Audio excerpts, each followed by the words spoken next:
Hey everybody, welcome back to the podcast.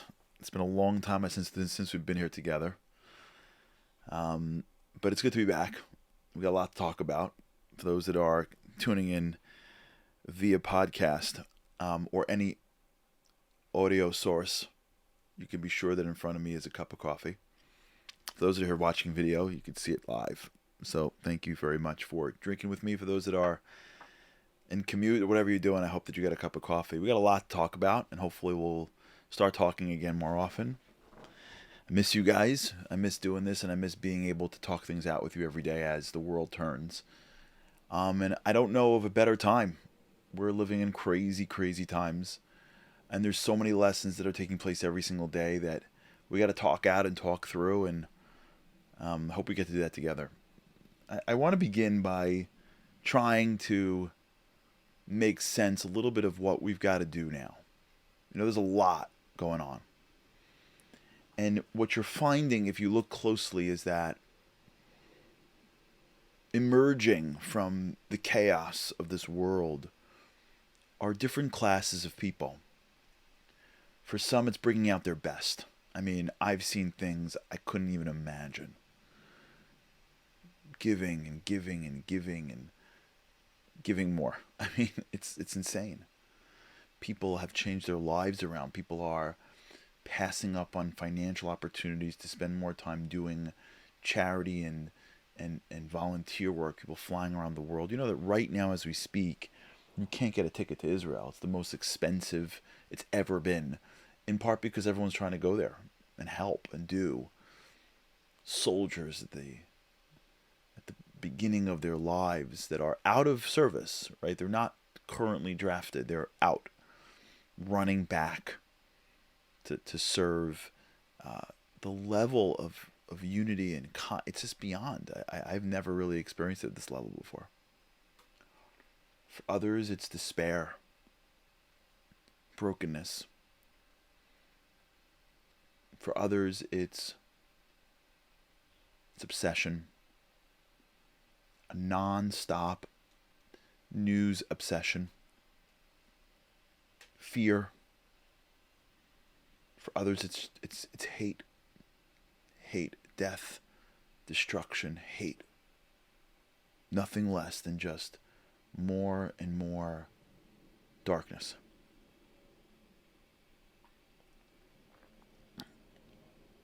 How do we end up on the side of good? How do we end up on the side of the light? How do we end up on the side of where challenge builds us?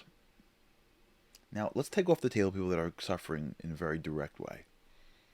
They have a complete pass. Let's not even think about them, right? If somebody knows someone who lost somebody, or God forbid, someone who's a hostage, like forget that. Like they're like in a box, in a luxury box that are now completely and utterly untouchable. I'm talking about for the rest of us. How does one become resilient? Where does it come from? How does one train themselves that when the going gets tough, they step up and they become bigger? Where does that come from? Where does that gene come from? Where does that response come from?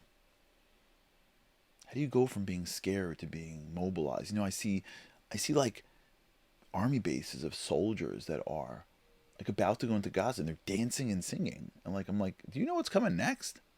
They do. They're trained for it. But there's an excitement. There is a passion. How do you get that for your life?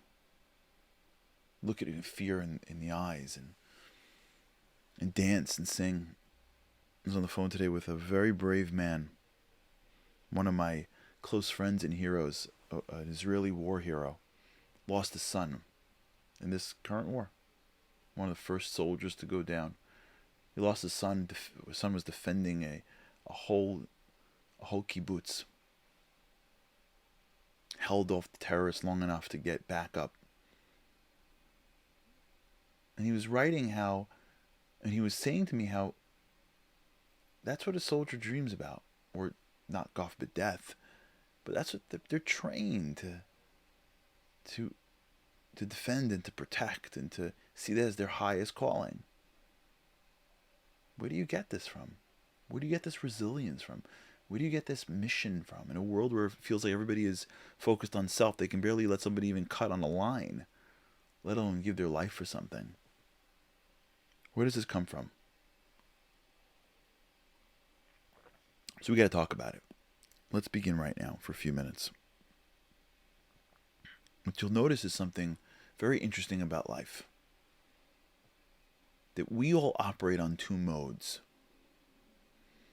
The first mode is, let's say we call it the lower self.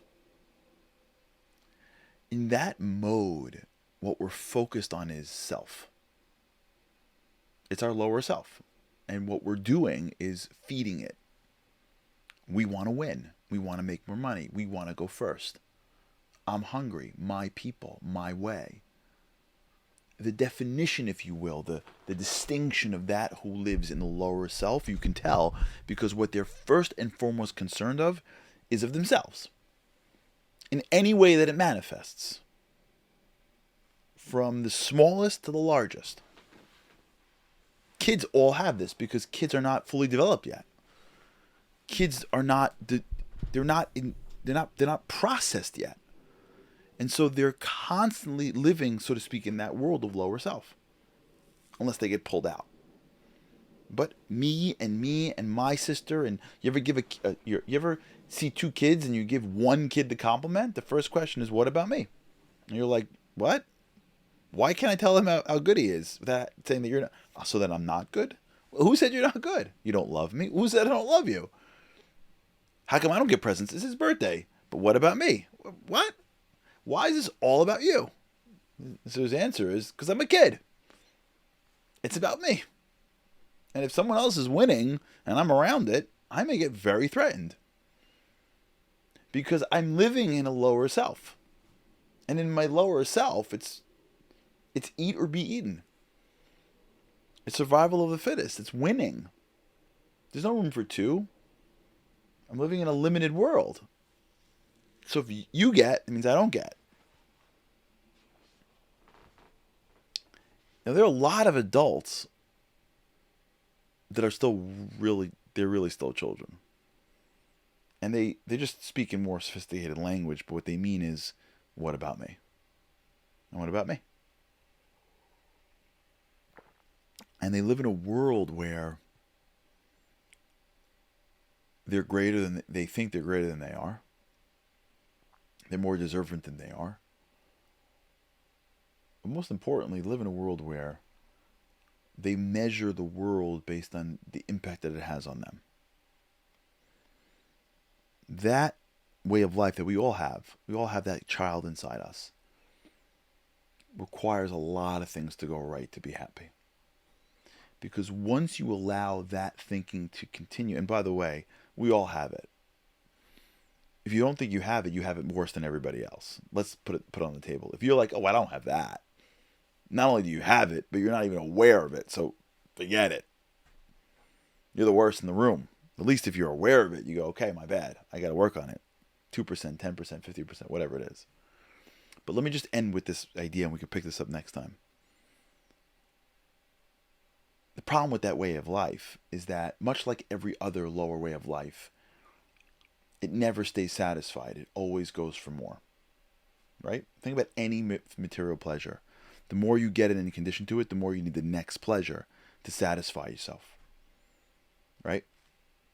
This way of thinking is the same way. The more you allow it to fester, the more everything has to go in your favor.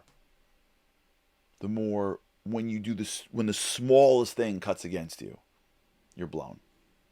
When life is focused on self, then your day can get thrown because on the way in there was a little traffic. Or somebody cut you off. Or someone didn't say hello in the right way that you want. It'll never dawn on you that person had a bad day. Or woke up on the wrong side of the bed. Or got in a fight with his wife on the way over here. Or heard some bad news. Forget that. Why would that matter? It's about me. All right, we're going to talk about this. Higher self, lower self.